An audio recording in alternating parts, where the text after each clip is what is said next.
3D figure किसको कहते हैं, जो त्रिविमीय आकृति होती है। एक ऐसी आकृति जिसके पास मैंने जैसे आपको बताया कि लंबाई रहे, ठीक है, चौड़ाई रहे और साथ साथ मोटाई या ऊंचाई रहे। इसको मोटाई कह सकते हैं या ऊंचाई कह सकते हैं।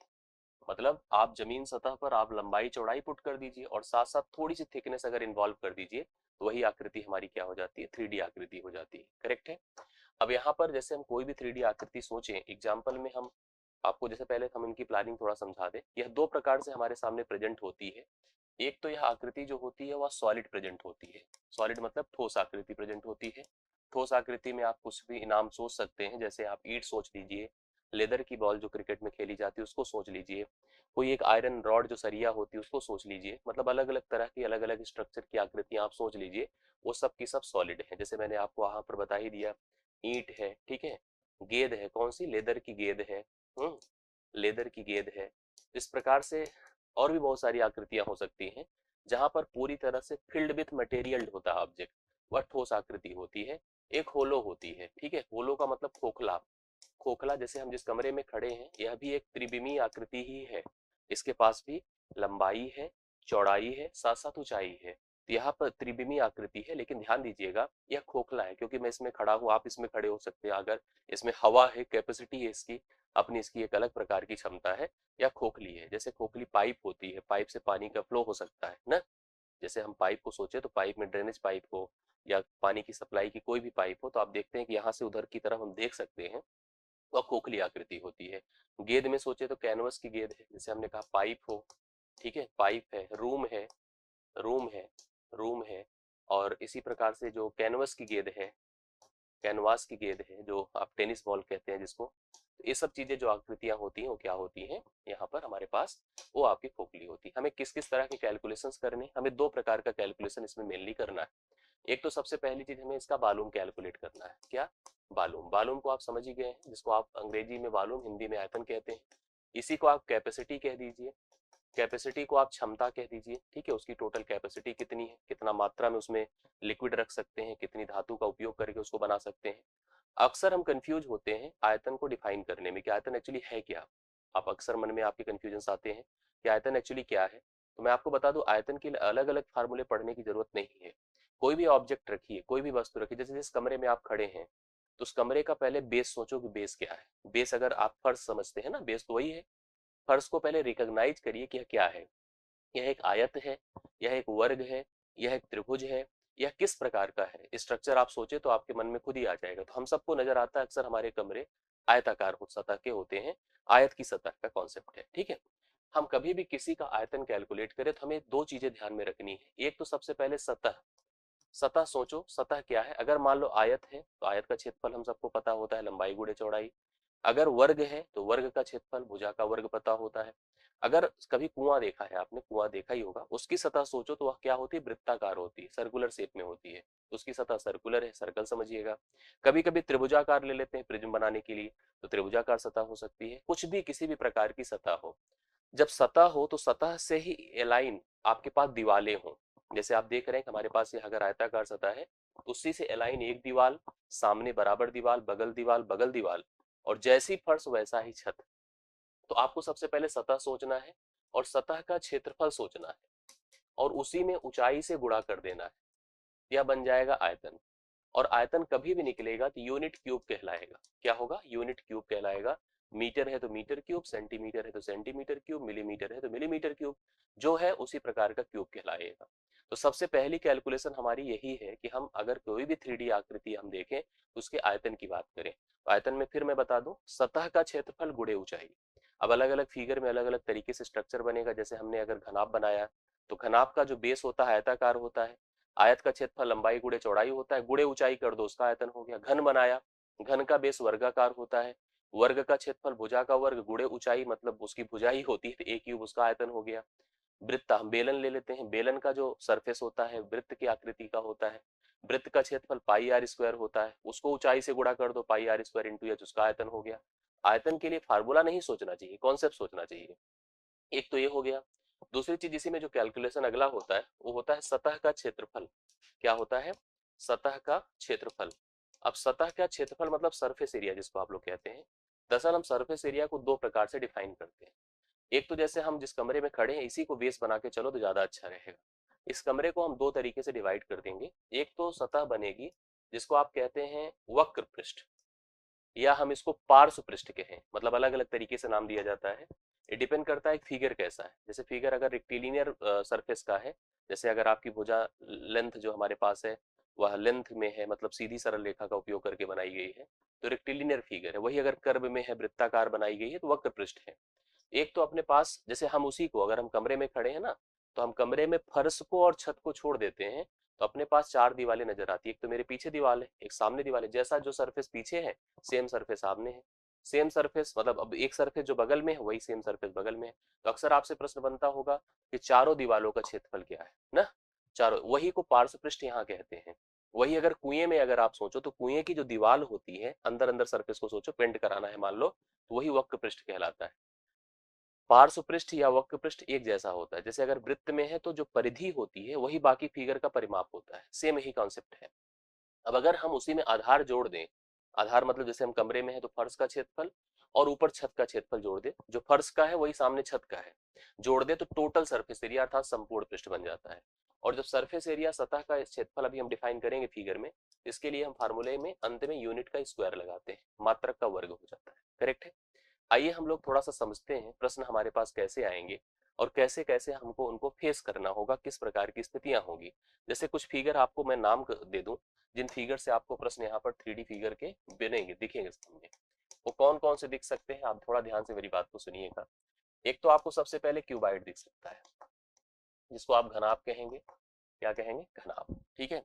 एक क्यूब दिख सकता है जिसको आप घन कहेंगे।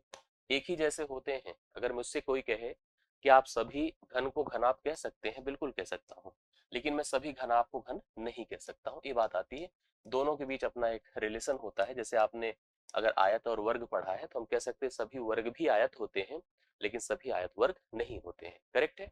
ये चीज आपके सामने है। तो मैंने क्या बताया कि क्यूबाइड है, दूसरा क्या है? क्यूब है। ये चीज आप कंफर्म कर लो। इसके अलावा जैसे आपके पास और भी फिगर पढ़ने को मिलेंगे आपको। सिलेंडर है। ठीक है, सिलेंडर है जिसको आप बेलन कहते हो।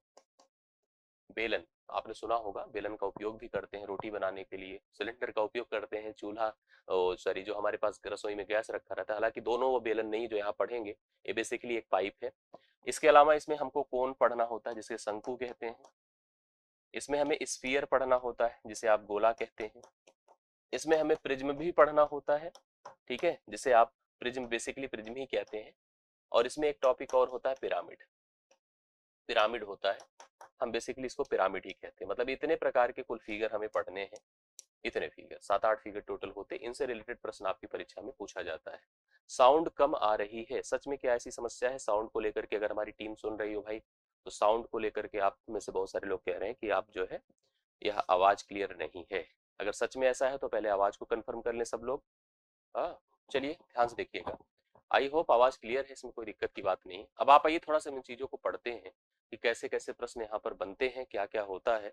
जी, माइक को ऊपर लगाए। अरे यार डेली लगा के हम पढ़ाते हैं आपको, ठीक है, यही तो हम डेली लगा के पढ़ाते हैं, इस आवाज जाती है, कोई दिक्कत नहीं। चलिए पढ़ते हैं, हम लोग समझते हैं प्रश्न कैसे कैसे बन सकते हैं। आप उनको ध्यान से मेरी बात को सुनिएगा। जैसे अगर हम एक फिगर ले, सबसे पहले मान लीजिए हमने क्यूबाइड लिया। ठीक है, क्यूबाइड लिया जिसको आप घनाभ कहते हैं। एक एक प्रश्न को हम देखते जाएंगे, उसी हिसाब से जरूरत के हिसाब से प्रश्न पढ़ेंगे। देखिए ये घनाभ है आपका, ये घनाभ है। और घनाभ कुछ ऐसा है, ध्यान से देखिए। हाँ, ये घनाभ आप देख रहे होंगे कि आपको जैसे विजुलाइज हो जाता है वहां से पीछे से कि आपको जो है पहले तो हमने यहाँ पर जैसे ये बेस दे दिया आपको कि ये पॉइंट हमने चार रखे, इन चारों को हमने यहाँ पर बाउंड्री से कवर किया, फिर एक हमने हाइट उठाई और हाइट उठा करके हमने सब तरफ से किनारे ऐसे ऐसे खींच दिए और जैसा फर्श था वैसा ही ऊपर छत रख दिया। तो जो आकृति अपने पास बनकर आ रही है वो घनाभ है। तो घनाभ में अपने पास लंबाई है यहाँ से यहाँ की लेंथ, चौड़ाई है यहाँ से यहाँ तक की लेंथ, इसी प्रकार से फाइनली क्या है, ऊंचाई है यहाँ से यहाँ तक की लेंथ। इससे हम लोग जनरेट करते हैं क्या, सबसे पहले वॉल्यूम। क्या जनरेट होता है? वॉल्यूम, जिसको आप लोग कहते हैं आयतन। आयतन का जो फार्मूला होता है हमने अभी आपको बताया कि आयतन के लिए आपको लगाना है क्या, लंबाई गुणे चौड़ाई, मतलब आधार का क्षेत्रफल गुणे क्या कर देंगे, ऊंचाई। यह यूनिट क्यूब हो जाता है। दूसरा इसमें आता है सरफेस एरिया। सरफेस एरिया भैया दो प्रकार का, सतह का क्षेत्रफल दो प्रकार का होगा। सतह का क्षेत्रफल दो प्रकार का बनकर आएगा। एक होगा एलएसए, एलएसए होता है लेटरल सरफेस एरिया, इसे कहते हैं पार्श्व पृष्ठ का क्षेत्रफल, पार्श्व पृष्ठ का क्षेत्रफल। अक्सर यह नोन होता है चारों दीवालों के क्षेत्रफल से, ज्यादातर इसको लोग चारों दीवालों का क्षेत्रफल कहते हैं। और जब भी किसी भी आकृति के पार्श्व पृष्ठ का क्षेत्रफल ज्ञात करना हो तो उसके लिए हम अगर बेसिक समझ रहे हैं तो ज्यादा समझ में आता है। उसके लिए नियम, जैसे हमने इसके लिए बताया कि आपको आयतन के लिए क्या सोचना है कि आधार का क्षेत्रफल गुणे ऊंचाई, उसी प्रकार से अगर पार्श्व पृष्ठ निकालना है तो इसके लिए जाने रहिएगा आधार का परिमाप, जो भी परिमाप होता है गुणे ऊंचाई, ये आप जानिएगा। आधार का परिमाप हमने कहा कि अगर हम घनाभ बना रहे तो आधार हमारा आयताकार है, ठीक है। आधार अगर आयताकार है तो उसका परिमाप होता है ट्वाइस एल प्लस बी और गुणे कर दो एच। ऐसे सोच लीजिए आप लोग को अगर चारों दीवारें ही सोचनी है तो जो आपके सामने जो पीछे दीवार है आपकी, अगर उसकी इस लेंथ को आप लंबाई ले लो बाकी ऊंचाई ले लो, तो लंबाई गुणे ऊंचाई, अगर उस दीवार को ऐसे कहीं गिरा दीजिए आप, गिराओगे तो एक सतह बन जाएगी, उसमें लंबाई है और ऊंचाई है तो एल एच हो जाता है। उसी प्रकार से सामने भी एल एच है तो 2 LH है 2 BH है, तो इसलिए हम लिख देते हैं twice L plus B into H. और जब आता है टोटल सरफेस एरिया, संपूर्ण पृष्ठ का क्षेत्रफल, तो संपूर्ण पृष्ठ में आप ध्यान रखना कि एलएसए जो लेटरल सरफेस एरिया आया है इसमें बेस एरिया ऐड कर दो।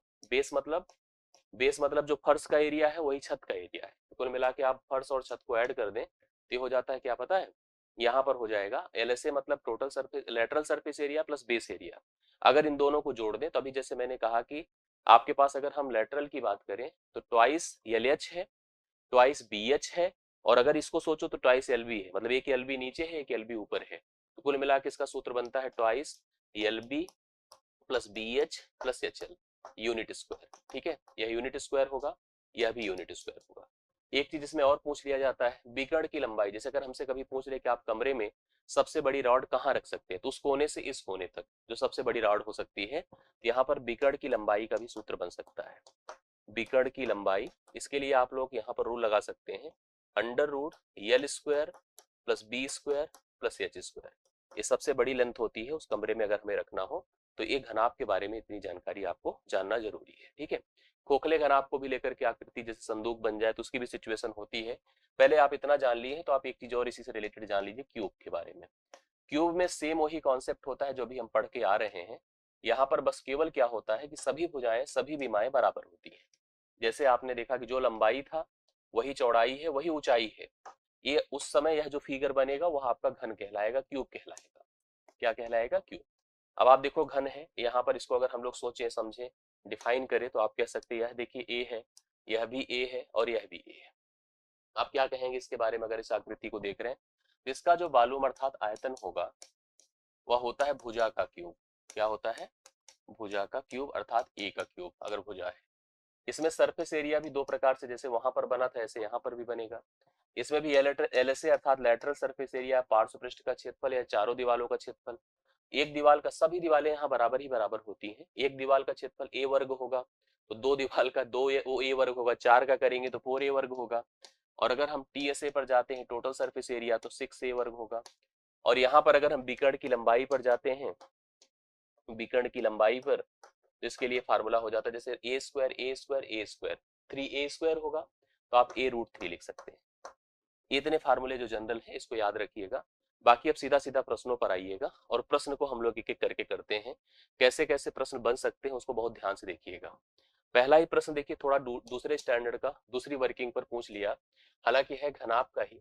इसने कहा घनाभ की प्रत्येक भुजा अगर दुगनी कर दी जाती है, घनाभ की प्रत्येक भुजा दुगनी कर दी जाती है तो इसकी सतह का क्षेत्रफल क्या हो जाएगा, ठीक है। सतह मतलब उसकी जो सतहें हैं अलग अलग, चाहे वो नीचे फर्श हो चाहे छत हो चाहे दीवार चाहे हो, मतलब कुछ भी हो तो क्या हो जाएगा। ध्यान दीजिएगा अगर भुजा दुगनी होगी, मतलब जैसे अगर मान लो यह आपके पास घनाभ था, यहाँ पर दो प्रश्न बन सकते हैं आपके सामने। जैसे ये घनाभ था, इसने जैसे हमसे कहा इसको डिफाइन करने के लिए, देखिए घनाभ था, ठीक है। अब अगर हम कह दें कि इसको हम ऐसे क्या कर दें, इसकी भुजा को डबल कर दें, जैसे डबल करेंगे ऐसे आकृति बनेगी, और आकृति बनेगी तो बाकी चीजें भी आपकी क्रिएट हो जाएंगी, बढ़ जाएंगी। अब सतह के क्षेत्रफल में आपको पता है, चाहे आपका चारों दीवालों के क्षेत्रफल की बात हो चाहे सभी 6 दीवालों के क्षेत्रफल की बात हो, किसी की भी बात हो, ऐसे में अगर हमसे कहा जाए प्रत्येक भुजा दुगुनी होती है, दुगुनी होती है तो मतलब ये होता है 1 से 2 होना। और अगर हम एरिया की बात करते हैं तो एरिया में भुजाओं का मल्टीप्लीकेशन होता है, भुजा गुणे भुजा का कॉन्सेप्ट होता है, ठीक है। तो यहाँ पर आपको 2 बार इसको करना पड़ेगा, 1 से 2 1 से 2। यहाँ हम कह सकते हैं कि 1 से क्या हो गया, 4 हो गया। 1 से कितना हो गया, 4 हो गया। मतलब आप कह सकते हैं कि 4 गुना हो गया। क्या हो गया, 4 गुना।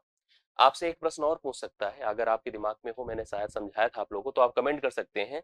अगर हमने कहा कि भुजा अगर 2 गुनी हुई है तो क्षेत्रफल में कितने प्रतिशत की वृद्धि हो गई, ये आप लोग कमेंट करके बताइए। अगर भुजा 2 गुनी हुई है तो क्षेत्रफल में कितने प्रतिशत की वृद्धि हुई। पहले एक चीज जान लो, अगर कभी लिखा है 2 गुना, क्या लिखा है, जैसे मैं यहाँ पर कहीं पॉइंट कर देता हूँ, 2 गुना लिखा है, तो 2 गुना का मतलब होता है 100% की वृद्धि। वृद्धि सोचो तो 100% होगी। अगर लिखा है 3 गुना तो इसका मतलब होता है 200% की वृद्धि। अगर लिखा है 4 गुना तो आप कह सकते हो 300% की वृद्धि। बस एक कम करके 100 से गुणा कर दो, उतने प्रतिशत की वृद्धि मानी जाती है। मान लीजिए यहाँ पर प्रश्न आपसे पूछ लेता कि बताओ किसी एक घनाभ की प्रत्येक भुजा को हमने 2 गुना किया तो उसके क्षेत्रफल में कितने प्रतिशत की वृद्धि होगी, तो आप कह सकते थे 300% की वृद्धि होगी। जैसा मैंने यहाँ पर बताया, फिलहाल ये 4 गुना हुआ है तो आप इसको 300% की वृद्धि कह सकते हो। यहीं पर आपसे प्रश्न ये भी पूछ सकता है, इसमें देखिए 4 गुने का ऑप्शन आप ले सकते हैं, option number B right solution है। अब यहीं पर एक चीज और आपसे डिफाइन करने को कह सकता था, जैसे आपसे कहता कि अगर हम किसी घनाभ की प्रत्येक भुजा को दुगुना कर रहे हैं तो उसके आयतन में कितने प्रतिशत की, या आयतन कितने गुना हो जाएगा। आयतन दरअसल 3 भुजाओं पर 3 विमाओं पर डिपेंड करता है, और आधार मतलब क्षेत्रफल जो होता है 2 भुजाओं 2 विमाओं पर डिपेंड करता है। अगर मान लो हमसे आयतन में पूछता कि आयतन क्या होगा, ये प्रश्न क्योंकि प्रीवियस ईयर वेस्ट क्वेश्चन है तो जो भी पॉसिबिलिटी बन सकती है उसको आप लगा लीजिए। आयतन क्या होगा, तो आयतन का करना होता तो हम क्या करते, 1 से 2 1 से 2 1 से 2, यहाँ कहते कि 1 गुणे 1 गुणे 1 सतत का नियम लगाते, और 8, अर्थात हम कह देते कि 8 गुना हो गया। कितना गुना हो गया, 8 गुना हो गया, या 700% की वृद्धि हो गई। जो भी आपसे पूछ ले आप उसको लगा दीजिए, ठीक है। 8 गुना बता सकते हैं या 700% की वृद्धि बता सकते हैं, कुछ भी पूछ ले आप लोग इसको डिफाइन कर दीजिएगा। मतलब ऐसा प्रश्न आपकी परीक्षा में आपको दिख सकता है, ऐसे रिलेटेड क्वेश्चंस आप तैयार रखिएगा, ठीक।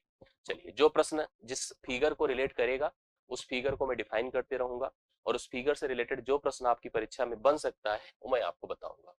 देखिए अगला क्वेश्चन है, क्योंकि यहाँ पर आपसे प्रश्न दिया गया है आपको कि 3 सेंटीमीटर 4 और 5 सेंटीमीटर भुजाओं वाले 3 घन हैं जो किसी धातु के बने हैं, इन सबको गलाकर पिघलाकर एक नया घन बनाया जाता है, नए घन की भुजा ज्ञात करो क्या हो जाएगी।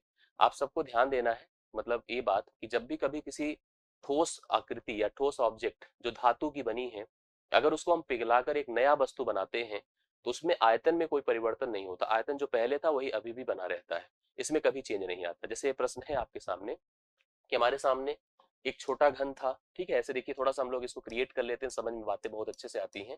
एक उससे बड़ा घन था, ठीक है, उससे बड़ा घन था, ये देखिए, एक उससे भी बड़ा घन था, उससे भी बड़ा घन था, इस प्रकार से इन सबको पिघलाया, पिघला करके एक बड़ा घन बनाया, और उन सब से बड़ा घन एक बनकर सामने आएगा, और उस घन की भुजा हमसे पूछ रहा है, या उस घन का हमसे आयतन पूछ सकता है। 3 घन थे जिसकी एक भुजा 3 थी, इसमें प्रत्येक भुजाएं 3 थी, इसमें प्रत्येक 4 थी, इसमें प्रत्येक 5 थी, और इसका हमको पता करना है कि इसकी भुजा क्या हो जाएगी।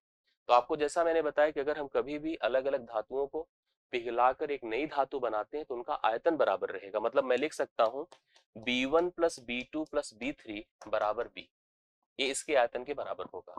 और घन का आयतन भुजा का क्यूब होता है, तो मतलब लिख सकता हूँ 3 का क्यूब, 4 का क्यूब और 5 का क्यूब बराबर इसका, अगर भुजा हम ए माने तो ए क्यूब लिखा जाए। 3 का क्यूब 27, 4 का क्यूब 64, 5 का 125 बराबर ए क्यूब करिए, जोड़ दीजिए, यहाँ पर ये वैल्यू कितनी हो जाएगी, जोड़िए कितना हो रहा है, 207 4 11 11 5 16 216 होगा, बराबर ए क्यूब होगा। तो ए बराबर क्या हो जाएगा, क्यूब रूट आप 216 जो कि 6 का क्यूब होता है, तो 6 हो जाएगी प्रत्येक भुजा। आप लोग लिख सकते हैं प्रत्येक भुजा की लंबाई 6 हो जाएगी। अब यहीं पर हमसे मान लो सतह का क्षेत्रफल पूछ लेता, सरफेस एरिया या आयतन पूछ लेता, आयतन तो फिलहाल उतना ही आता, सभी का जोड़ हो जाता। कुछ भी पूछ ले, मतलब सभी संपूर्ण पृष्ठ का क्षेत्रफल, चारों दीवारों का क्षेत्रफल, कुछ भी पूछ लेता तो आप उसको बता सकते थे। तो दूसरा प्रश्न आपका डन हो गया है, जो कि राइट सोल्यूशन ए दे रहा है। आप लोग ऐसे प्रश्नों को तैयार रखिए क्योंकि इससे रिलेटेड क्वेश्चन जरूर बनते हैं आपकी परीक्षा में। अब देखिए, लोहे का एक ठोस टुकड़ा है जो कि इस तरह से मेजरमेंट में है, 49 है, 33 है, 24 है, लोहे का ठोस टुकड़ा है। अगर ये लेंथ जैसे कभी भी ऐसे जैसे आपको कहे इतना इंटू इतना, तो वह आधार मतलब वह लंबाई चौड़ाई का मेजरमेंट होता है। ऐसे अगर 3 बार दिया है, यह लेंथ है, यह ब्रेथ है, क्या है, हाइट है। विमाओं वाले एक घनाभ के आकार में इसको ढालकर एक ठोस गोला, अब इसके लिए थोड़ा सा पहले गोला जान लो। अक्सर लोग गोला के बारे में कंफ्यूज होते हैं। गोला मतलब स्फीयर। जैसे गेंद जो है, ध्यान दीजिएगा, जो गेंद है वह गोला है। गेंद क्या है, गोला है। चाहे फुटबॉल हो, चाहे क्रिकेट की बॉल हो, हम लोग देखते हैं अक्सर गेंद का कोई सरफेस नहीं होता है, ठीक है। गेंद को मैदान में खेला जाता है, बस ऐसे सरफेस इतना छोटा सा पार्ट कवर करता है। तो आप इसको गेंद को ऐसे डिफाइन कर सकते हैं, देखिए ए, ये गेंद है, ठीक है, ये गेंद है। इसकी जो मतलब अगर हम बीच में रिकॉग्नाइज करें, जैसे फुटबॉल के अंदर हम घुस जाएं, गए अंदर गए और सेंटर पर खड़े हो जाएं, सेंटर से सतह को छुएं तो उसकी रेडियस हो गई, चाहे ऊपर छुएं, मतलब त्रिज्याएं बराबर होती हैं, आप सबको पता है। गेंद के बारे में क्या क्या पूछा जाता है, सबसे पहले जान लो इसका आयतन क्या होता है। इसका आयतन होता है, फार्मूला तैयार रखिएगा, 4/3 पाई आर क्यूब होता है। बहुत मैं उतना डिटेल से नहीं जा रहा हूं, लेकिन जितनी आवश्यकता उतना आपके लिए अभी जरूरत के हिसाब से बता दे रहा हूं। सतह का क्षेत्रफल, ध्यान दीजिएगा, कभी आपके मन में आए कि इसका सरफेस एरिया क्या होता है। दरअसल यह मैदान पर प्लॉटेड पूरी तरह से फिक्स ऐसे नहीं रखा जाता, जैसे हमारा पैर पड़ा है या कोई और चीज हम ईंट रखते, ऐसा नहीं होता है। इसका एक छोटा सा पार्ट यहाँ पर मैदान पर टच होता है। तो सरफेस को पूरी तरह से डिफाइन करने का मतलब है, आप ऐसे समझो, यह एक गेंद को जो बनाया जाता है वो 4 वृत्तों की मदद से बनाया जाता है। 4 वृत्त, एक वृत्त का क्षेत्रफल पाई आर स्क्वायर होता है। और अगर गेंद का सतह का क्षेत्रफल पूछ ले, तो सतह का क्षेत्रफल के लिए आपको क्या करना है, 4 वृत्त को इन्वॉल्व करिए, 4 पाई आर स्क्वायर होगा। कभी भी ध्यान रखिएगा, ठीक है। और जैसे ही गेंद को हम काटते हैं तो अर्धगोला बन जाता है, ये भी ध्यान दीजिए, इसी समय जाने रहिएगा। ऐसे गेंद है आपके पास, अगर हम एक और मतलब स्पीयर को जनरेट करें, that is called hemisphere. Hemisphere, जिसको आप अर्धगोला कहते हैं। क्या कहते हैं, अर्धगोला। अर्धगोला का मतलब यह है कि जो आपके पास गेंद, ऐसे ब्लेड लीजिए, ऐसे कट कर दीजिए, ब्लेड लेकर के क्या कर दीजिए, काट दीजिए। जब आप ब्लेड लेके इसको काटेंगे ऐसे, ये देखिए हमने क्रिएट किया, ऐसे बना दिया, सेंटर लिया, ऐसे ऐसे काट दिया। काटने से हमारे पास 2 प्रकार की और यहाँ पर स्ट्रक्चर जनरेट हो गई। एक ऐसे हो गया, ठीक है, ऐसे, या ऐसे हो गया।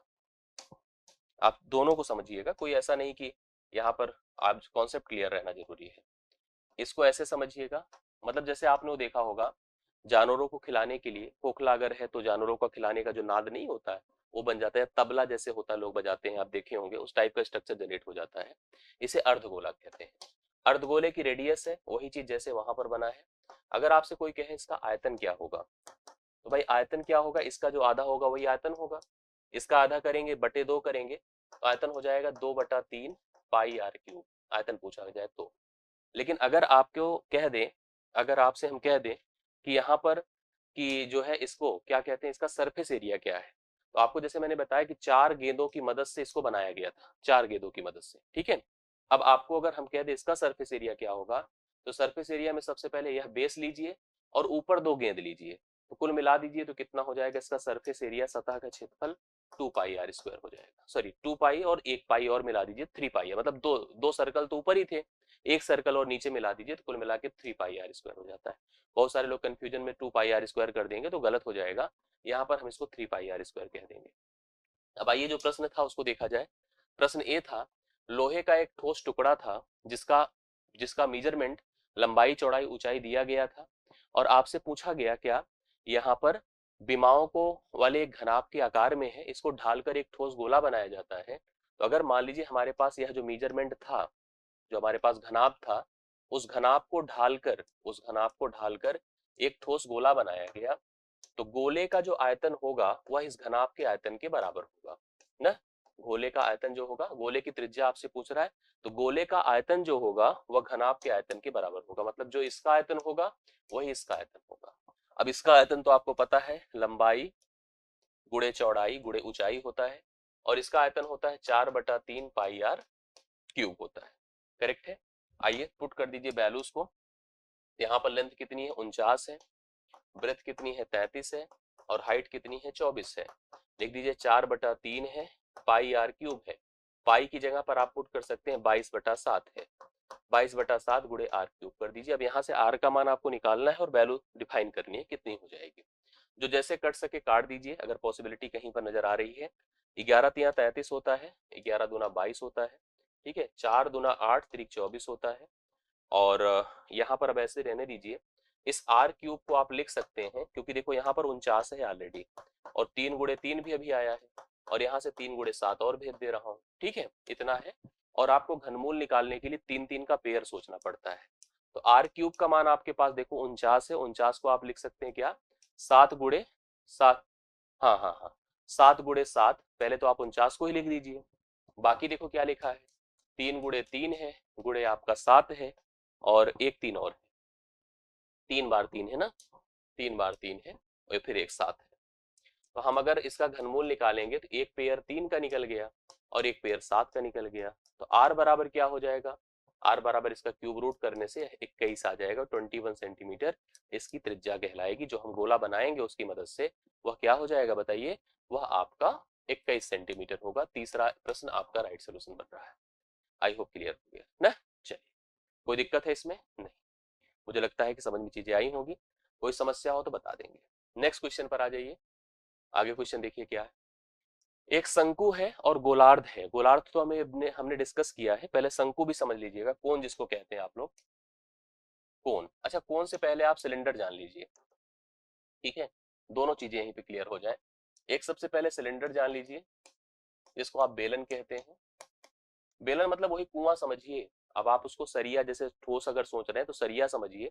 अक्सर बेलन जो होते हैं, जिसको आप राइट सर्कुलर सिलेंडर कहते हैं, लंबवृत्तीय बेलन कहते हैं, उसका अगर हम ठोस एक लंबवृत्तीय बेलन बना रहे हैं, आधार हमेशा वृत्ताकार होता है। आधार क्या होता है, वृत्ताकार होता है। वृत्त का सेंटर होता है, उसकी रेडियस होती है। वृत्त का सेंटर होता है, उसकी रेडियस होती है। और ए इस सेंटर से इस सेंटर की लेंथ को वृत्त इसकी बेलन की क्या कहते हैं, हाइट कहते हैं, ऊंचाई कहते हैं, या लेंथ कहते हैं, जो आप कह दीजिए। अगर हमें इसका आयतन निकालना है तो जैसे मैंने आपको बताया कि आयतन के लिए अलग से सूत्र डिफाइन नहीं सोचना हो करना होता है। आधार का क्षेत्रफल, आधार क्या है बताइए, आधार एक वृत्त है, वृत्त का क्षेत्रफल क्या होता है, पाई आर स्क्वायर, गुणे एच कर दीजिए तो यही मालूम होगा। तो मालूम क्या हो जाएगा, पाई आर स्क्वायर इंटू एच हो जाएगा। कन्फर्म हो गया। अब हमें इसमें कुछ और भी चीजें बता देनी जरूरी है आपको, अगर बता ही रहे हैं। एक तो सरफेस एरिया, सरफेस एरिया भी दो प्रकार का होगा, जैसे वहां पर होता था, ठीक है, वहां भी पार्श्व पृष्ठ का क्षेत्रफल था, तो यहाँ पर भी वक्र पृष्ठ का क्षेत्रफल होता है, जिसको सीएसए कहते हैं। तो दो प्रकार से सरफेस एरिया को आप समझ लीजिए। एक तो आप सीएसए सोच लीजिए और एक टीएसए सोच लीजिए। दोनों सोच लेते हैं, सीएसए भी सोच लेते हैं, टीएसए भी सोच लेते हैं। थोड़ा ऐसा लिखें कि दोनों कंफर्म हो जाए, ठीक है। देखो, हम सरफेस एरिया की बात करें, सतह का क्षेत्रफल। एक सबसे पहले आप सीएसए सोचिए, वक्र पृष्ठ का क्षेत्रफल। वक्र पृष्ठ का मतलब इस वाले भाग को छोड़ दो जो नीचे है, और इस वाले भाग को छोड़ दे ऊपर है। बस आप बाहर बाहर, जैसे अगर पाइप है, पाइप को ऐसे बाहर बाहर टच कर लीजिए ऐसे, ये जो सेक्शन है यही उसका वक्र पृष्ठ है, ठीक है, यही उसका वक्र पृष्ठ है। इसको हम लिखेंगे 2 पाई आर इंटू एच। दरअसल हमने आपको बताया वक्र पृष्ठ का क्षेत्रफल क्या होता है, आधार का परिमाप। अब वृत्त का परिमाप मतलब वृत्त की परिधि, वृत्त की परिधि होती है 2 पाई आर, इंटू हाइट से मल्टीप्लाई कर दें तो सरफेस एरिया में वक्र पृष्ठ का क्षेत्रफल आएगा। टोटल सरफेस एरिया में क्या हो जाएगा, टोटल सरफेस एरिया में आप ध्यान देना कि वक्र पृष्ठ के क्षेत्रफल से आधार, आधार मतलब यह वृत्त और यह वृत्त, दो वृत्त ऐड हो जाते हैं। मतलब लिख सकता हूं 2 pi r h plus 2 pi r square. अब 2 पाई चाहे तो आर कॉमन कर लीजिए, एच प्लस आर हो जाएगा। ये हो गया आपका टोटल सरफेस एरिया, करेक्ट है। अब यहीं से एक बनेगा कोन। क्या बनेगा, कोन, जिसको आप शंकु कहते हैं। आपने अक्सर देखा होगा कि कोन की वो मिलती है, आइसक्रीम मिलती है बच्चों को, ठीक है, बड़े भी खाते हैं, ऐसा नहीं बच्चे ही खाते हैं। शंकु जिसको आप लोग कहते हैं, शंकु जिसे आप कोन कहते हैं, ये एक तरह से अगर कभी आप सेम बेस को लेकर चलें, जो आपके पास ये है सिलेंडर, उसी सेम बेस को लेकर चलें, तो सेम अगर आधार पर है तो उसी बेलन का 1/3 होता है। दरअसल हमको अगर इसको समझना है और एक ही रेडियस अगर हम लोग यहाँ पर दोनों का उपयोग में लाएं, इसके आयतन का 1/3 होता है। मतलब ऐसे काट दिया जाता है, ऐसे ही काट दिया जाता है। और कभी भी इसकी तो अपनी फर्श है, छत है, इसकी केवल फर्श होती है, छत नहीं होती। तंबू आपने देखा होगा, तंबू में जो दीवारें होती वही उसका छत होता है। हाँ, एक शीर्ष बिंदु इसका होता है ऊपर। हमने बहुत अच्छे से नहीं बनाया इसको, मैं फिर से एकदम क्रिएट कर देता हूँ। ये देखिए, ये ये हमने ऐसे जनरेट किया। दरअसल ये राइट एंगल ट्रायंगल के क्रिएशन से क्रिएट होता है। एक बिंदु हमने सोचा, बिंदु से सेंटर को मिलाया, बिंदु से सेंटर को मिलाया, इस कोण की क्या कहलाई, हाइट कहलाई, और यह इसकी क्या है, रेडियस है। और यहां से यहाँ की लेंथ जो होती है वह स्लैंट हाइट कहलाती है। क्या? Slant height. स्लैंट हाइट मतलब तिर्यक ऊंचाई, अर्थात यल इसको कहा जाएगा। क्या कहा जाएगा? यल कहा जाएगा। स्लैंट हाइट इसी को तिर्यक ऊंचाई कहते हैं। तिर्यक ऊंचाई उसी तरह जैसे समकोण त्रिभुज में कर्ण होता है वैसे ही एकदम सेम टू सेम होगा, H square plus R square. अगर इसका आयतन आपसे कोई पूछे तो आयतन हो जाएगा उसका 1/3 बस। बेलन का अगर याद है पाई आर स्क्वायर है तो उसका 1/3 करिए, 1/3 पाई आर स्क्वायर एच होगा। ठीक है। इसमें भी अगर हम सरफेस एरिया सोचें, सरफेस एरिया, तो इसमें सरफेस एरिया दो प्रकार का इसमें भी बनेगा। एक आपका एलएसए बनेगा, लेटरल सरफेस एरिया, जो होता है पाई आर यल। यल क्या रहेगा? तिर्यक ऊंचाई। यल क्या होगा? तिर्यक ऊंचाई। और टीएसए जो बनकर आएगा total surface area. Total surface area का मतलब क्या हुआ?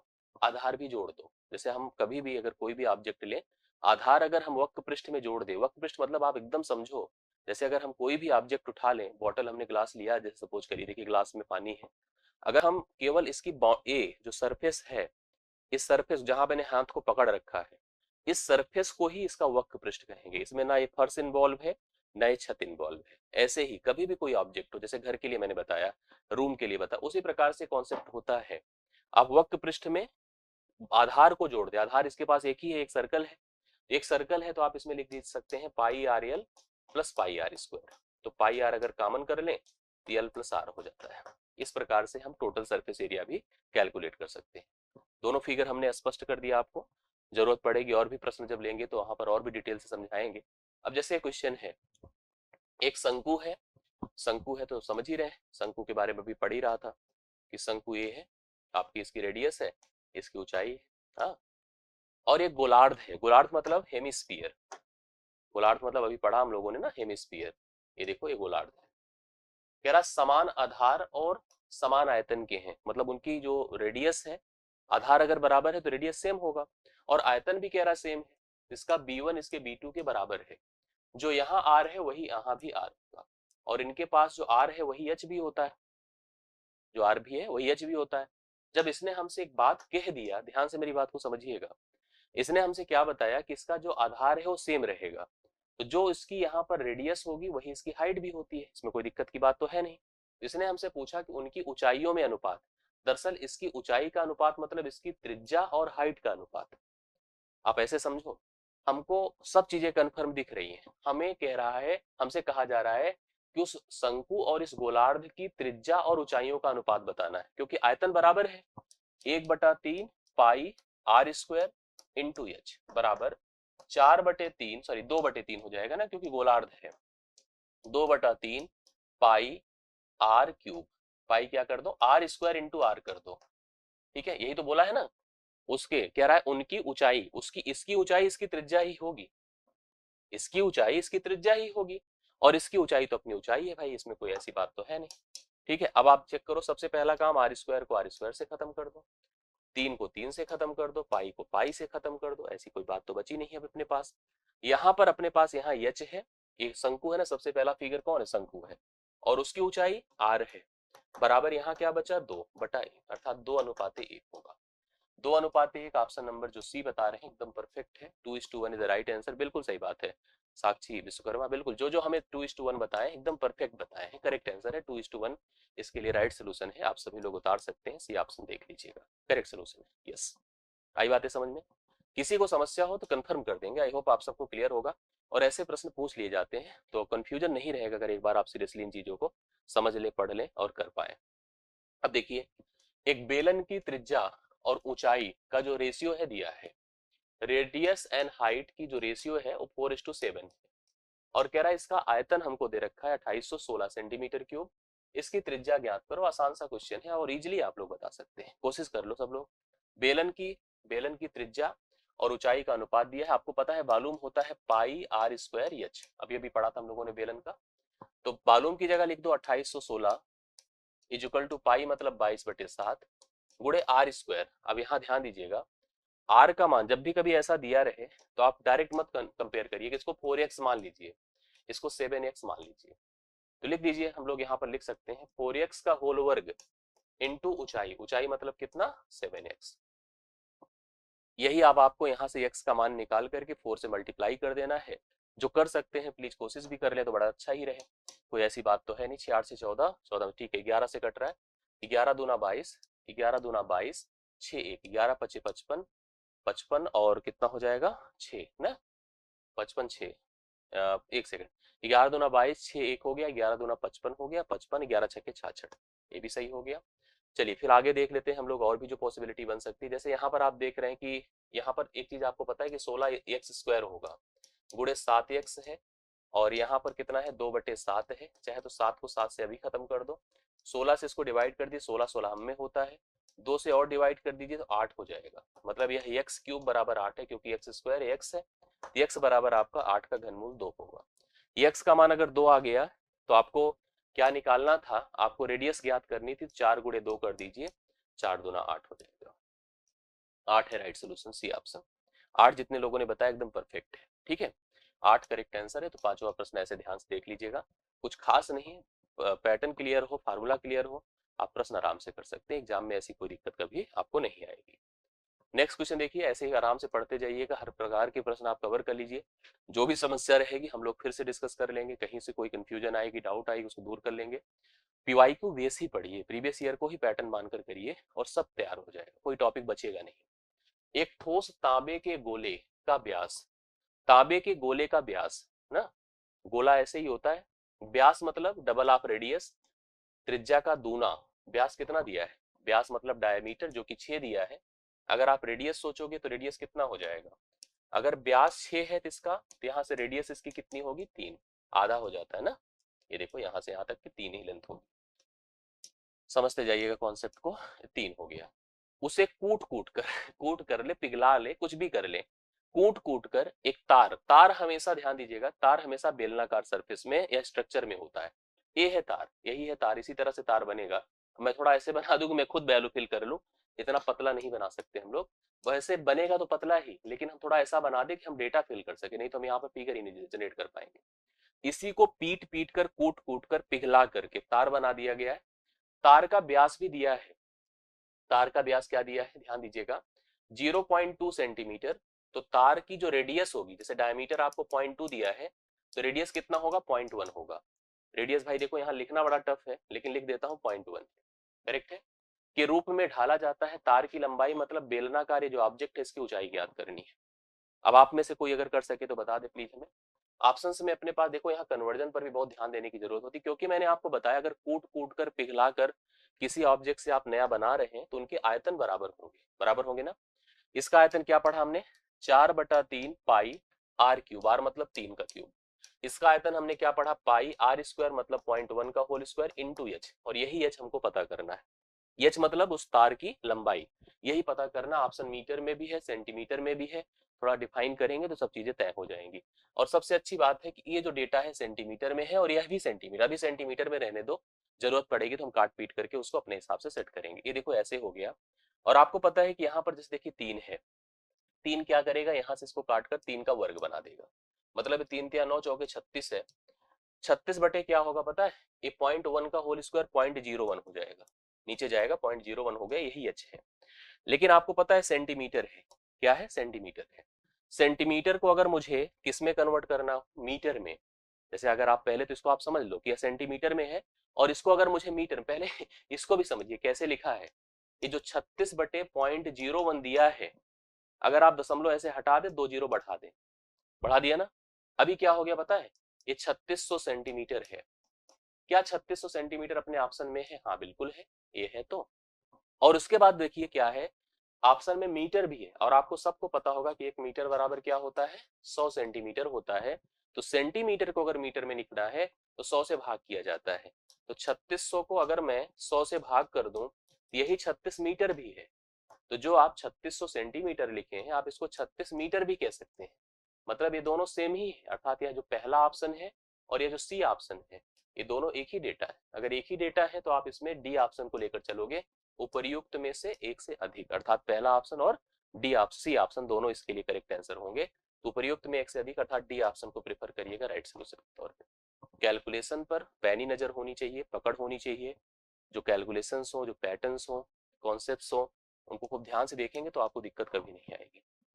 नेक्स्ट क्वेश्चन पर आइए, 7वां नंबर। 5 सेंटीमीटर त्रिज्या का एक गोला है, उसे पिघलाकर, देखो ऐसे क्वेश्चन बनते हैं इसलिए यहाँ पर बार बार इसको दिया गया है, इस टाइप के क्वेश्चन अलग अलग फिगर के दिए गए हैं। 5 सेंटीमीटर त्रिज्या का एक गोला पिघलाया जाता है, ठीक है, पिघलाया जाता है और इसे पुनः प्रत्येक 2 सेंटीमीटर त्रिज्या के गोले में ढाला जाता है। प्रत्येक इस प्रकार से कितने गोले, अच्छा देखो यहाँ पर फिगर में परिवर्तन नहीं है, फिगर सेम नेचर का है, बस उसके मेजरमेंट में परिवर्तन है। सबसे पहले अपने पास 5 सेंटीमीटर त्रिज्या का एक गोला है, उसको पीटा गया, कूटा गया, पिघलाया गया और इसे पुनः छोटे छोटे गोले, जैसे गोला इतना बड़ा आपने देखा होगा कंचा होता है, छोटे बड़े कंचे छोटे छोटे कंचे होते हैं, गोलियां जिसको कहते हैं ना, 2 सेंटीमीटर त्रिज्या के गोले बनाए जाते हैं। कितने गोले बनेंगे, तो हमने कहा कि ये देखो ऐसे था, ऐसे था, इसी को कूट पीट करके छोटे छोटे गोलियां बनाई गई, ऐसे ऐसे ऐसे ऐसे। अब आपसे पूछा कितनी बनी, हमने कहा n बनी। इनके आयतन, जो इसका आयतन होगा इनके आयतन के बराबर होना चाहिए, इन सभी के आयतन के बराबर होना चाहिए। इसका आयतन कितना होगा, 4/3 पाई 5 का क्यूब, और यहाँ पर लिख दो n गुणे 4/3 पाई, यहाँ पर कितना है 2 का क्यूब, 2 का क्यूब, करेक्ट है। आइए सॉल्यूशन करते हैं हम लोग। यहाँ पर सबसे पहला काम 4/3 पाई को खत्म कर दो, 4/3 पाई खत्म हो गया। ये 5 का क्यूब है जो 125 होगा, और यहाँ पर कितना होगा अपने पास, यहाँ पर अपने पास 2 का क्यूब है जो कि क्या होगा 8 होगा। क्या पूछा है, इस प्रकार कितने गोले बनाए जा सकते हैं, हाँ 15, 15 बने, 5, अगर हम 15 इससे अगर हम देखो ध्यान से, अपने पास इसका मतलब कुछ मटेरियल बचेगा, क्योंकि डायरेक्ट तो डिवाइड हो नहीं सकता, बट 8 से अगर डिवाइड करें 15 8 120, 15 बार जाएगा, 15 गोली बन जाएगी, मतलब इसका 5 भाग बच जाएगा।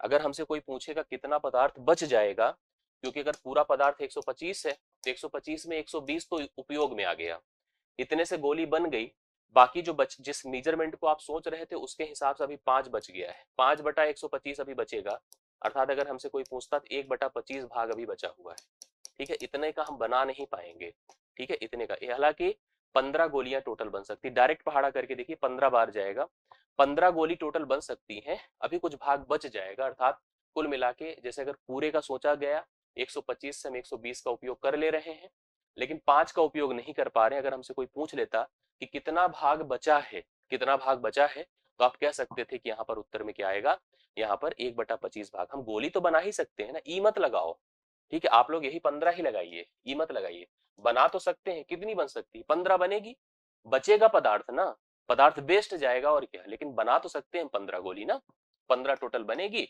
और अपना कुछ पदार्थ वेस्ट हो जाएगा, उसका उपयोग नहीं कर पाएंगे। ऐसा प्रश्न आया है और ऐसा ही उत्तर हमको देना है जैसा मैंने आपको समझाया। क्लियर, चलिए आगे बढ़ते हैं, इसको पढ़िए 8वां नंबर। 1000 मीटर लंबे 30 मीटर चौड़े मैदान में 40 मीटर लंबा 30 मीटर चौड़ा तथा 12 मीटर गहरा गड्ढा खोदा जाता है। बहुत बढ़िया प्रश्न है, ठीक है। गड्ढा, निकाली गई मिट्टी को मैदान के बचे भाग पर समान रूप से फैला दिया जाता है। बहुत बढ़िया सा प्रश्न है। जैसे मान लीजिए मैं आपको कह दूं, हाँ जैसे मैं आपसे कह दूं कि मान लीजिए मेरे पास यह समतल सतह है, मेरी बात को बहुत ध्यान से देखिएगा, यहाँ बहुत चीजें आपको कॉन्सेप्चुअली क्लियर करनी होती है। जैसे कभी कभी कोई लोग क्या बनाते हैं पता है, जो कुआं बनता है तो कुएं को पहले ऐसे बेस कर लेते हैं, ऐसे सर्कुलर, अब यहाँ खुदाई करेंगे खुदाई करेंगे खुदाई करेंगे, मिट्टी निकालेंगे मिट्टी निकालेंगे, उस मिट्टी को चारों तरफ ऐसे फैला के चबूतरा बना देते हैं। तो पूछा जाता है चबूतरे की हाइट कितनी उठ गई, चबूतरे का सबसे पहले हमको आयतन, या ऐसे सोचो अगर हम इस कुएं की खुदाई कर रहे हैं तो जो मिट्टी निकालेंगे और जितनी कुएं की क्षमता है अर्थात जितना कुएं का आयतन उतनी ही मिट्टी निकलेगी, और उसी को लाकर आप यहाँ इतना चौड़ा फैला दे रहे हैं। तो आप क्या कर रहे हैं, जितना मिट्टी है मतलब जितना कुएं का आयतन है उतने ही आयतन का ये सतह क्रिएट कर रहे हैं। इसका अगर मुझे आधार का क्षेत्रफल क्लियर हो जाए तो ऊंचाई हम लोग आराम से बता सकते हैं। जैसे हमसे कहा गया कि हमारे पास इस प्रकार का एक मैदान है, इसकी अपनी लेंथ मान लो 10 है, चौड़ाई 5 है, और क्या थी यहाँ पर हमने क्या किया, गहराई मतलब यहाँ जैसे हमने क्या किया 2 मीटर या 3 मीटर इसको ले लिया, 2 मीटर इधर से लेकर के नीचे गहराई तक हमने मिट्टी निकाला, उस मिट्टी को लेकर इस बचे भाग पे हमने फैलाया, तो जाहिर सी बात सतह अब आपकी थोड़ा ऊपर उठ जाएगी, इतना भाग तो गया, बाकी सतह थोड़ा सा ऊपर उठ जाएगी, जो सतह उठी है उसी को आपको यहाँ पर डिफाइन करना है कितनी उठी है। प्रश्न बहुत बढ़िया है।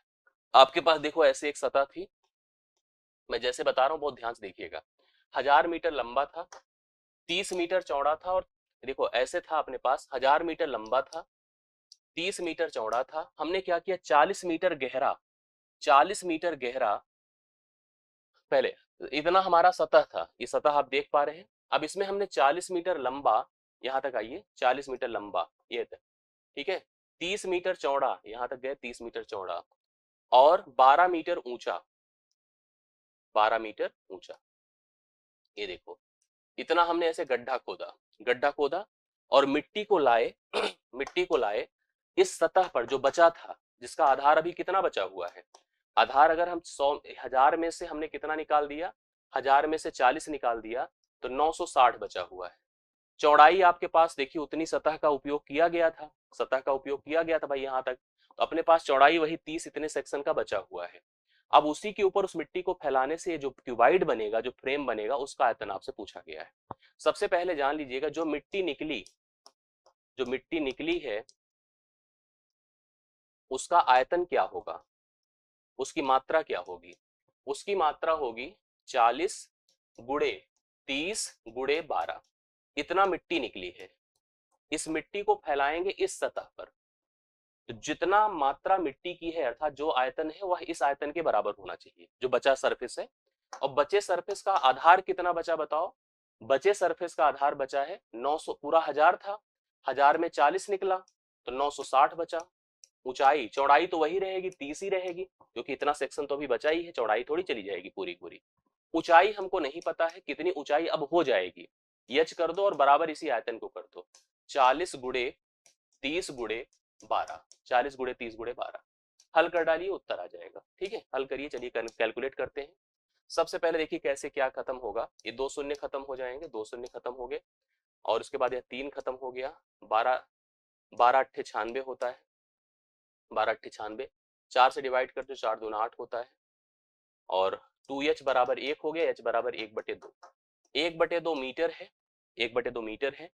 अगर 1/2 मीटर है तो आप इसको क्या लिख सकते हैं बताइए, 1/2 मीटर लिख सकते हैं, सेंटीमीटर में है कोई, 0.5 मीटर, हाँ 0.5 मीटर लिख दीजिए, 0.5 मीटर है जो कि आपको ऑप्शन नंबर सी में दिया है, 0.5 मीटर हो जाएगा, यह इसका आयतन हो जाएगा। यह इसकी जो है क्या हो जाएगी पता है, यह उस बचे भाग की ऊंचाई होगी, जैसे हमने उसी मिट्टी को उठा के पलट दिया इन सतहों पर, जिसका आधार इतना बचा हुआ था, आधार 960 गुणे 30 गुणे ऊंचाई कर दो और निकाली गई मिट्टी के आयतन को इसके बराबर कर दीजिए, ऊंचाई का मान 1/2 मीटर आएगा, अर्थात आधे मीटर तक उठ जाएगा। आधा मीटर जिसका जिसका आया एकदम करेक्ट आंसर है। ठीक है, चलिए प्रश्न आपका डन हो गया है, मेरे ख्याल से आप इसको एक बार रिवाइज कर लीजिएगा, डाउट होगा तो हमें कमेंट कर दीजिएगा, हम उस हिसाब से अलग फिर से एक्सप्लेन कर देंगे अगर कोई समस्या होगी तो। कुएं का भी प्रश्न पूछा जाता है, एक शंक्वाकार टेंट के आधार पर त्रिज्या दिया है 12, ऊंचाई दिया है इतना, टेंट को बनाने के लिए प्रयुक्त कपड़े का मूल्य ज्ञात करें, जबकि प्रति मीटर स्क्वायर कपड़े का मूल्य 120 है। जब आप शंक्वाकार टेंट बनाते हैं तो जो कपड़ा लगाते हैं, कपड़ा आप जमीन पर तो लगाओगे नहीं, जैसे आप साड़ी खरीद लो या कोई भी ऐसा कपड़ा जो बंडल में मिलता है, दरअसल कपड़ा जब खरीदने जाते हैं तो कपड़े की चौड़ाई फिक्स होती है, लंबाई ऐसे लपेट कर एक डंडे में रखी जाती है, आपको जितनी आवश्यकता है, जैसे मान लो कभी टेंट टेंट बनाना होता है तो आप उसी हिसाब से कपड़ा देखते हो, आता है मार्केट से, जो हम कपड़ा खरीद रहे हैं वह कपड़ा बहुत अच्छा है कि यहाँ प्रति मीटर स्क्वायर की दर से दिया है, कभी कभी चौड़ाई फिक्स रहता है कपड़े की दिया रहता है और लंबाई का रेट दे देता है, इतना रुपए प्रति मीटर के हिसाब से बोलो कपड़ा क्या होगा। शंक्वाकार टेंट के आधार पर जो त्रिज्या है वो 12 है, त्रिज्या कितनी है 12 है, और ऊंचाई भाई कितनी है 9 है। आपको कपड़े में जो कपड़ा बनाना है, कपड़ा हमेशा कर्व सरफेस एरिया है, वक्र पृष्ठ का क्षेत्रफल है, हमें आपको लिख करके दे देते हैं, कपड़े का क्षेत्रफल, कपड़े का क्षेत्रफल जो होगा वो बराबर वक्र पृष्ठ का क्षेत्रफल होगा, वक्र पृष्ठ का क्षेत्रफल होगा। कपड़े का क्षेत्रफल क्या होगा, वक्र पृष्ठ का क्षेत्रफल होगा। तो कपड़े का क्षेत्रफल कैसे निकलेगा, इसके लिए वक्र पृष्ठ निकालना होगा, अर्थात इसको निकालना होगा, ये हो जाएगा 9 का स्क्वायर प्लस 12 का स्क्वायर, 9 का स्क्वायर मतलब 81 होता है, 12 का वर्ग कितना होता है 144 होता है, तो कितना हो जाएगा 225 हो जाएगा, अर्थात यह 15 हो जाएगा, मतलब यहाँ पर इसका मान कितना हो गया 15। अब आपको कपड़े का क्षेत्रफल निकालना है तो वक्र पृष्ठ का क्षेत्रफल निकालिए, तो पाई आर एल, कपड़े का क्षेत्रफल होगा पाई आर एल, मतलब 22/7 गुणे आर, आर कितना है 12 गुणे एल, एल कितना है 15, और टोटल कॉस्ट अगर निकालनी है, कॉस्ट निकालनी है तो रेट आपके पास 120 रुपए प्रति मीटर स्क्वायर है, 120 से और गुणा कर दीजिए, उत्तर हो जाएगा। अब जो कटे पीटे काटिए, आंसर बताइए इसका कितना होगा। हाँ क्या कह रहे हैं, ओके ओके, रामा द्विवेदी, ठीक है, चलिए इसको आप समझ पा रहे हैं कि नहीं जो मैंने आपको बताया, ये कंफर्म करिए, पहले इसको सॉल्व करिए। हमने क्या बताया कि यहाँ पर आपको जैसे आधा शंक्वाकार टेंट की ऊंचाई और आधार दिया था, बनाने में प्रयुक्त कपड़े का मूल्य हमको बताना था, प्रति मीटर स्क्वायर कपड़े का जो रेट दिया था 120 दिया था। अब आप लोग इसको अच्छे से सॉल्व कर लें और हल कर लें। एक चीज हम थोड़ा सा देख पा रहे हैं यहाँ पर, अगर हम पाई की जगह पर यहाँ 22/7 लेके चलेंगे तो एग्जैक्ट कैंसिल होने की स्थिति नहीं बन रही है। तो अगर हम 3.14 ले लेते हैं तो यहाँ पर कैंसिल होने की, दरअसल अक्सर ऐसे प्रश्नों में आपको वैल्यू दिया जाता है, लिखा जाता है पाई का मान आपको 3.14 यूज करना है। अब 3.14 यूज करने से सेट हो जाएगा, दशमलव हटा दीजिए, नीचे 2 जीरो आ जाएंगे, एक जीरो तो ऐसे ही खत्म हो जाएगा, 5 दूना 10 होता है, 5 तिया 15 होता है, 2 से और काट दे, 2 छंगे 18 होता है। अभी आप चाहे अंत में जीरो से देख लो, 6 चौके 24, 4 तिया 12, 2 दूना 4, अंत में 4 आ रहा है, तो सी ऑप्शन इसका उत्तर होने के प्रबल चांसेस हैं। लेकिन आप गुणा कर लेना, रिस्क मत लेना, क्योंकि इसमें ऑप्शन होते हैं 6 3 18 गुणे 12, आप थोड़ा सा इसका मल्टीप्लीकेशन करेंगे तो राइट सोल्यूशन आपका जो हमने बताया सी ऑप्शन ही हो जाएगा। ठीक है, आई होप आपको समझ में आ गया होगा। हम वक्र पृष्ठ के क्षेत्रफल को मल्टीप्लाई करेंगे किससे, जो रेट है, मल्टीप्लाई करते ही हमें पता चल जाएगा कपड़े का क्षेत्रफल कितना होगा। तो 9वें प्रश्न का करेक्ट हल आपका कितना है, 67,824 है राइट सोल्यूशन। ठीक, कितने लोगों को समझ में आया, कंफर्म कर दीजिए, क्लियर हो रहा हो तो। लास्ट क्वेश्चन हम लोग इसका करेंगे आज के सेशन का, इसको ध्यान दीजिएगा, ये भी पूछा गया प्रश्न। प्रिज्म और पिरामिड, देखो ये प्रिज्म का क्वेश्चन है, लेकिन प्रिज्म और पिरामिड का कॉन्सेप्चुअल एक वीडियो हम आपको प्रोवाइड कर देंगे कल, जिसको आप लोग देख लीजिएगा, तैयार कर लीजिएगा। अभी के लिए मैं जो बता रहा हूँ आप इसको ध्यान दे दीजिए, इसमें कैसे करना है। एक 121 वर्ग मीटर आधार क्षेत्रफल और 23 मीटर ऊंचाई वाले लंब प्रिज्म, प्रिज्म बनेगा तो ऐसे ही बनेगा, प्रिज्म जैसे घन बनता है ना, एकदम सेम उसी तरह से, प्रिज्म को लेकर डाउट में मत रहिएगा। हाँ, याद रखिएगा कि प्रिज्म का जो आधार होगा वो त्रिभुजाकार भी हो सकता है, वर्गाकार भी हो सकता है, वृत्ताकार, मतलब कुछ भी हो सकता है। तो आप प्रिज्म देखो, हम ऐसे बना के आपको दिखाते हैं। ये देखो, ये है प्रिज्म, करेक्ट, ये प्रिज्म है। आधार इसका क्या है, 121 वर्ग मीटर है, 121 वर्ग मीटर है, ये आधार का क्षेत्रफल है, आधार का क्षेत्रफल है। और ऊंचाई कितना दिया है, 23 दिया है। लंब प्रिज्म का आयतन, किसी भी धातु का आयतन क्या होता है, आधार का क्षेत्रफल, इसका मतलब जो त्रिभुजाकार ये सरफेस है, इसका आधार हमको, इसका क्षेत्रफल 121 दिया है, और यह जो लेंथ है या हाइट जो है, इसकी वैल्यू हमें 23 दिया है। ठीक है, तो आधार का क्षेत्रफल गुणे ऊंचाई होता है आयतन हमेशा। तो आपको क्या करना है, 121 गुणे कितना कर दो, 23 कर दो। तो आप मल्टीप्लाई करो, 23 1 के 23, 3 हासिल दो, 23 दूना 46, 2 48, कैरी 4, 23 1 के 23 4 27, 23 4 27, 2783 हो जाएगा, बी ऑप्शन इसका राइट सोल्यूशन। आधार का क्षेत्रफल गुणे ऊंचाई हमेशा नियम ही होता है, उसके आधार पर किया। तो ये प्रश्न थे आपके 3D फिगर से, जो इंपॉर्टेंट थे, पीआईक्यू बेस थे, जो प्रीवियस ईयर में बने थे, उसके प्रश्न थे। बाकी अगला सेशन, जैसे मैंने कहा कि प्रिज्म पिरामिड का एक कॉन्सेप्चुअल में पार्ट आपको वीडियो के रूप में दे दूंगा, आप उसको रिवाइज कर लेना, वो आपके काफी काम आएगा।